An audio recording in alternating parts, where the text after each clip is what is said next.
has to be real, you know. And occasionally journalists would, in these times, have said to me, well, these songs are very personal, Yeah. you know, and somebody might even say too personal, but they misunderstand the magic of music when they say that. Nobody saw this coming. After 35 years of carefully controlled interviews, Mick Hucknall has finally agreed to tell the truth.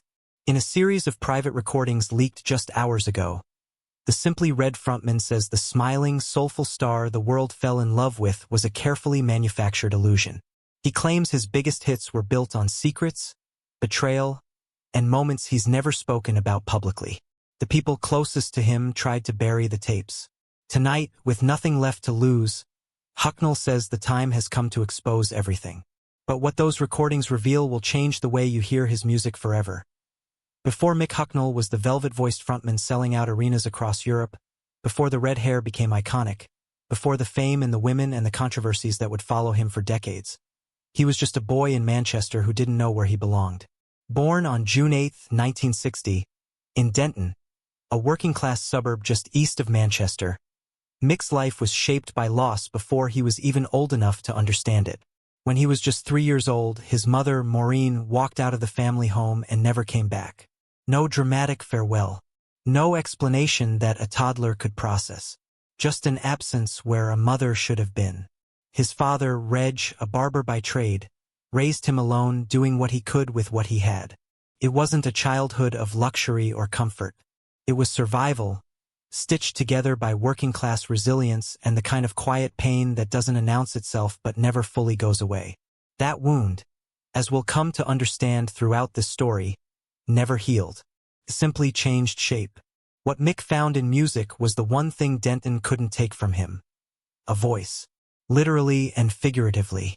By his teenage years, he was gravitating toward the raw, rebellious energy of punk, which perfectly mirrored the anger simmering beneath the surface of a boy who felt abandoned and unseen.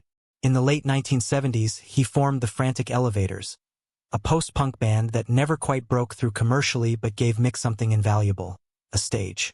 A place where the pain had somewhere to go. The Frantic Elevators recorded a song in 1982 that should have been a footnote. Instead, it became a prophecy. Holding Back the Years, a sparse, aching track about emotional suppression and unspoken grief, was written by Mick as a teenager.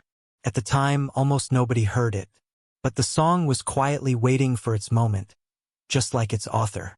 When the Frantic Elevators dissolved, Mick didn't retreat. He pivoted. He stripped away the punk edge and leaned into something that felt more natural, more instinctive: soul. The music of Otis Redding, Sam Cooke, Marvin Gaye. Music that wore its heartbreak openly, unapologetically. And so, in 1985, Simply Red was born. The debut album, Picture Book, arrived that same year and announced Mick Hucknall to the world as something genuinely rare. A white British kid who could sing soul with devastating authenticity. And when a re-recorded version of Holding Back the Years went to #1 in the United States in 1986, it felt like a triumph. The Manchester outsider had made it. But inside that triumph, even from the very beginning, there were fractures forming. Because the people Mick had gathered around him, managers, bandmates, industry figures, were already starting to sense something about him. Something that would make the years ahead far more complicated than any hit record could smooth over. Who exactly were the people pulling strings behind the scenes of Simply Red's early rise? And what did they want from Mick that he wasn't prepared to give? By the late 1980s, Mick Hucknall was everywhere. Simply Red's sophomore album, Men and Women, had cemented his commercial appeal, and a new flame in 1989 pushed the band into genuine superstardom. The music was sophisticated, smooth, and seductive, and so, apparently, was its frontman. Because alongside the chart success came a reputation that would follow Mick Hucknall for the rest of his public life, one that was simultaneously celebrated and quietly devastating. The number that defined him wasn't a chart position. It was 3,000. That was the figure Mick himself threw into the public conversation in a 2010 interview with GQ magazine, casually admitting that during the height of his fame in the late 1980s and throughout the 1990s, he slept with approximately 3,000 women. The response was predictable: tabloid hysteria, lad culture celebration, moral outrage from others. The number was mocked, dissected, and ultimately weaponized. It became the headline that followed every subsequent interview, every career retrospective, every attempt Mick made to be taken seriously as a musician and as a man. What almost nobody stopped to ask was the more important question. Why did he say it? Because when you peel back the bravado, when you strip away the rock star mythology, what you find underneath isn't a man glorying in conquest.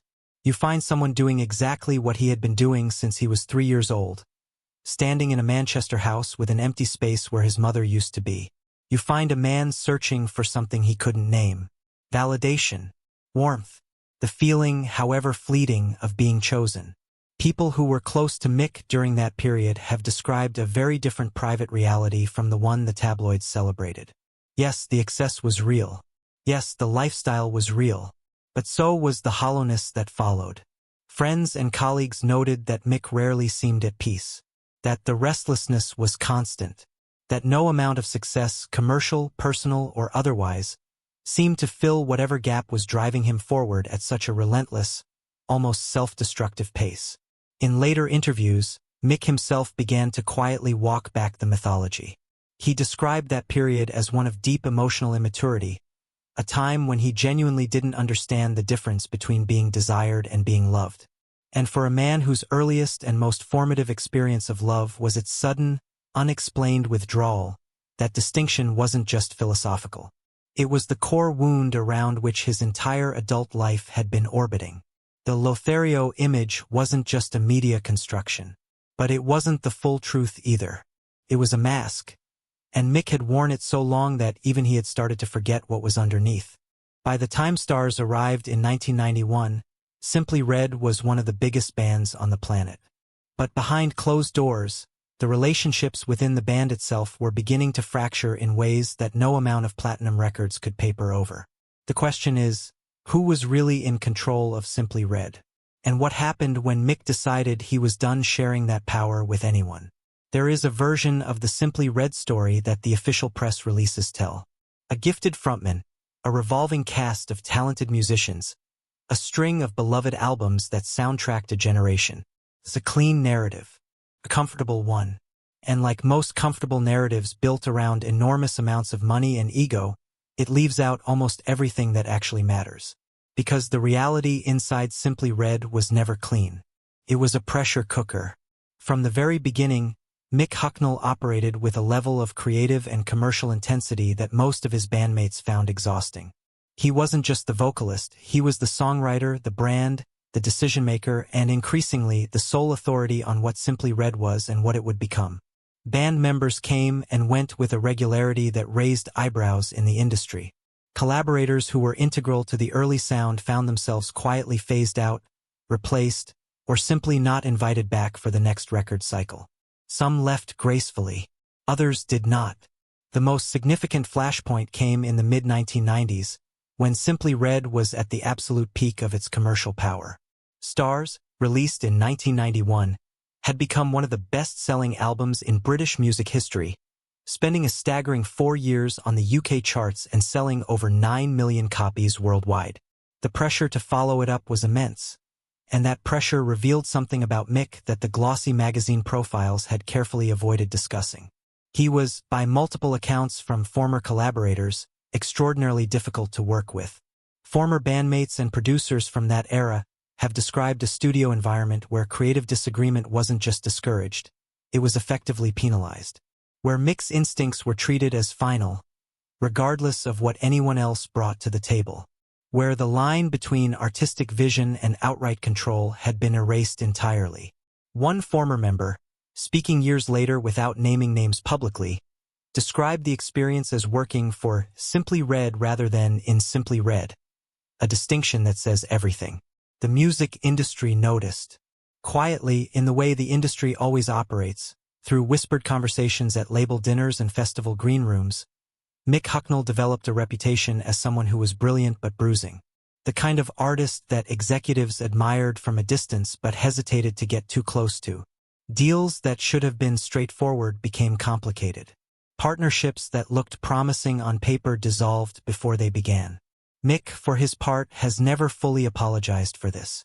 In recent interviews, he frames the control not as ego but as survival. As a working-class kid from Denton who had watched the music industry devour artists who didn't protect themselves, he made a calculated decision early on that he would never be the one who got swallowed. He would own his masters. He would control his image. He would not be managed into irrelevance by people whose primary interest was the quarterly revenue report. And in many ways, he was right.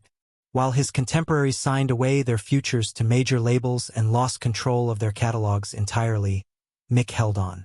Simply Red's business structure gave him a level of financial independence that was genuinely rare for an artist of his era. But independence comes at a cost. And the cost, in Mick's case, was accumulating faster than even he realized. Because just as he had finally consolidated total control over the brand, over the business, something happened that no contract clause and no ownership agreement could protect him from. A betrayal that didn't come from a label executive or a rival artist. It came from someone he had trusted completely. And it nearly destroyed everything. In 2010, Mick Hucknall did something that genuinely shocked the music world. He announced that Simply Red was finished. Not on hiatus. Not taking a break between album cycles. Finished. A farewell tour, a final bow, and then silence. For a man who had spent the better part of 3 decades fighting for control of his career with the ferocity of someone who couldn't imagine life outside of it, the decision felt almost incomprehensible. The official explanation was measured and gracious. Mick spoke about wanting to spend more time with his wife, Gabriella Wesbury, whom he had married in 2010 after years of the chaotic bachelor lifestyle that had defined his public image. He spoke about his daughter, Romy, born in 2007, and how fatherhood had fundamentally reordered his priorities. He talked about creative fulfillment, about having said what he needed to say through Simply Red, about wanting to walk away on his own terms rather than waiting for the audience to drift away first. It was a dignified, thoughtful statement. It was also, by Mick's own later admission, only partially true. Because beneath the official narrative of a man gracefully stepping back from the spotlight, something far more turbulent was happening. The betrayal hinted at in the previous chapter, the one that came from inside his trusted circle, had left a wound that went deeper than any industry dispute or creative disagreement. Sources close to Mick during that period describe a man who was genuinely shaken. Not publicly, never publicly, but privately. The foundation of trust upon which he had built not just his career but his entire sense of self had been fractured in a way that fame and financial control couldn't fix. He retreated, first to Italy, where he had long maintained a home and a passion for viticulture. Mick had become a serious winemaker, producing his own label from a Sicilian estate, a pursuit that gave him the kind of quiet, tangible satisfaction that the music industry rarely provided. Then to Ireland, where the pace of life offered something even rarer: anonymity. The ability to walk through a town without being Mick Hucknall for a few hours. Those who encountered him during this period described someone in genuine transition. Quieter, more reflective. A man who had spent 40 years performing both on stage and off it, and was finally, tentatively, learning what it felt like to simply exist without an audience. But the silence also brought something he hadn't anticipated. Without the constant momentum of tours and recording schedules and press cycles, without the noise and the chaos that had served as insulation for so long, Mick found himself confronted with the things he had been outrunning since childhood. The abandonment, the loneliness beneath the bravado, the nagging, persistent question of whether the people in his life had ever truly seen him, or just the version of him that sold records. There were health concerns during this period too, though Mick kept them characteristically private. Those close to him have referenced periods of exhaustion that went beyond the physical, a kind of bone-deep weariness that suggested someone running dangerously close to empty. Whether this crossed into anything more serious has never been fully confirmed, and Mick has remained deliberately vague on the specifics whenever the subject has been raised in interviews. What is clear is that the quiet years were not peaceful years. They were reckoning years. And somewhere in the stillness of those Italian vineyards and Irish mornings, Mick Hucknall began doing something he had never done before with any real consistency. He began looking backward, at the choices, at the people he had hurt intentionally and otherwise, at the relationships that had collapsed under the weight of his ambition, and at one specific, unresolved truth that sat at the very center of his life like a stone he had been carefully stepping around for decades. The question was no longer whether he would face it. The question was whether, when he finally did, he would survive what he found. When Mick Hucknall began resurfacing in interviews around 2015 and with increasing intensity through the early 2020s, something was immediately, unmistakably different. The carefully managed media persona, the one that deflected personal questions with charm and redirected every conversation back toward the music, was gone. In its place was something rawer, something that felt less like a press junket and more like a confession. He started small. A comment here about the music industry's treatment of legacy artists. A pointed observation there about the way streaming had gutted the economic foundation that allowed musicians like him to take creative risks. But gradually, the observations became sharper, more specific, more personal. And the people paying close attention began to realize that Mick wasn't just talking about the industry in abstract terms. He was talking about specific people, specific decisions, specific moments where the system had failed him, or more precisely, where he felt the system had been deliberately weaponized against him. In a series of candid interviews that sent genuine ripples through British music circles, Mick began addressing what he described as a coordinated effort during the late 1990s and early 2000s to marginalize Simply Red from critical conversation. While the band continued to sell millions of records, Blue in 1998 sold over 4 million copies in the UK alone, making it one of the fastest-selling albums in British chart history. The critical establishment had essentially decided that Simply Red wasn't worth serious engagement. They were too smooth, too commercial, too uncomplicated for an era that celebrated irony and awkwardness and the studied indifference of Britpop. Mick took this personally, deeply personally, and in retrospect, it's not difficult to understand why. For a man whose entire artistic identity was built on emotional authenticity, on the radical vulnerability of singing soul music with complete sincerity in an era that often punished sincerity, being dismissed as lightweight wasn't just a critical slight. It felt like a repeat of the oldest wound, the feeling of being looked at and found somehow insufficient, of offering everything you have and watching it be quietly set aside. But the confrontation with ghosts didn't stop at industry critics. In his most unguarded moments, Mick began addressing something that touched far closer to home. He spoke, with a directness that clearly cost him something, about the pattern he had identified in his own behavior, the way he had spent decades performing strength while quietly dismantling every relationship that threatened to see through it. Bandmates, collaborators, romantic partners, even, to some degree, his own audience. He admitted, in terms that were unusually stark for a man of his generation and background, that the version of Mick Hucknall the world had consumed for 30 years was a constructed character, brilliantly maintained, exhaustingly sustained, and ultimately, a barrier between himself and any genuine human connection. The mistake he referenced, the one significant enough to force a reconsideration of his entire legacy, related to a specific creative decision made at the height of Simply Red's commercial power. A decision that prioritized the brand over the art, that chose the safe, the sellable, the strategically sound over the honest and the vulnerable.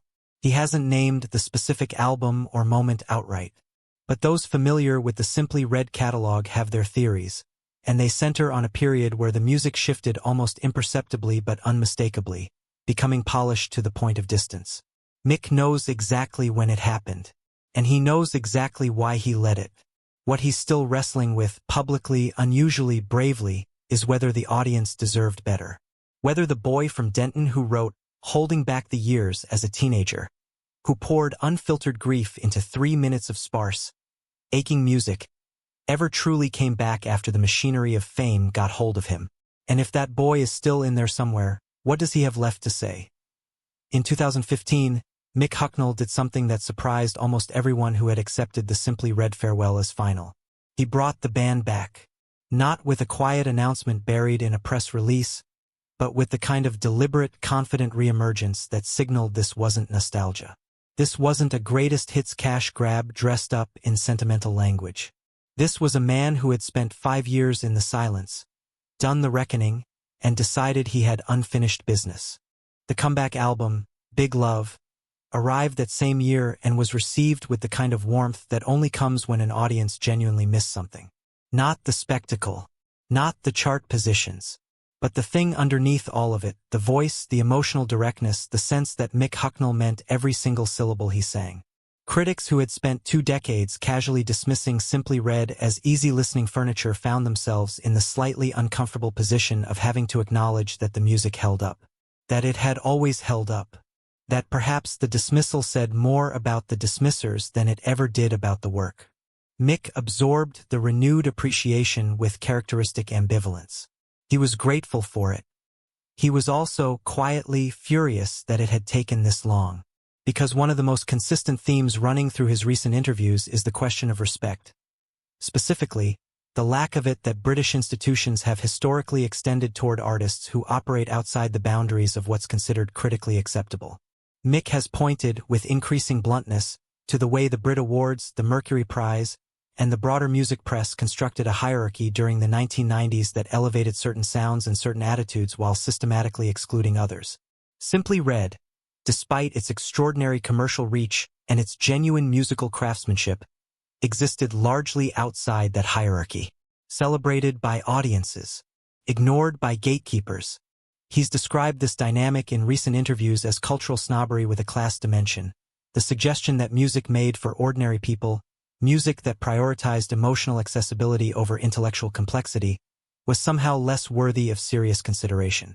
And for a working-class kid from Denton who had spent his entire career fighting to be taken seriously on his own terms, that snobbery wasn't abstract. It was personal. It was familiar.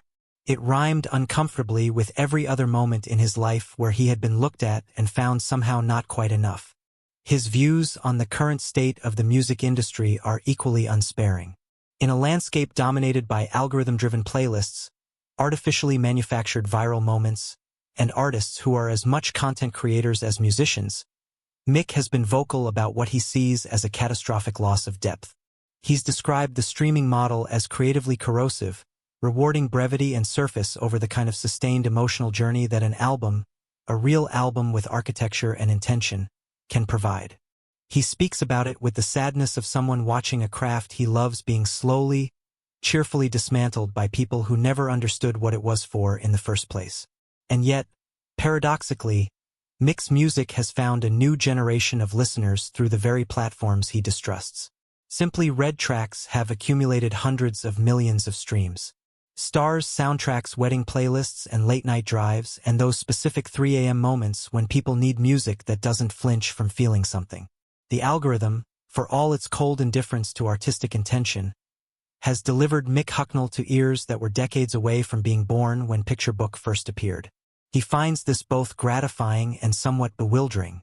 A man who wrote music from the deepest, most unguarded parts of himself, finding that those same parts resonate with 22-year-olds navigating a world he barely recognizes.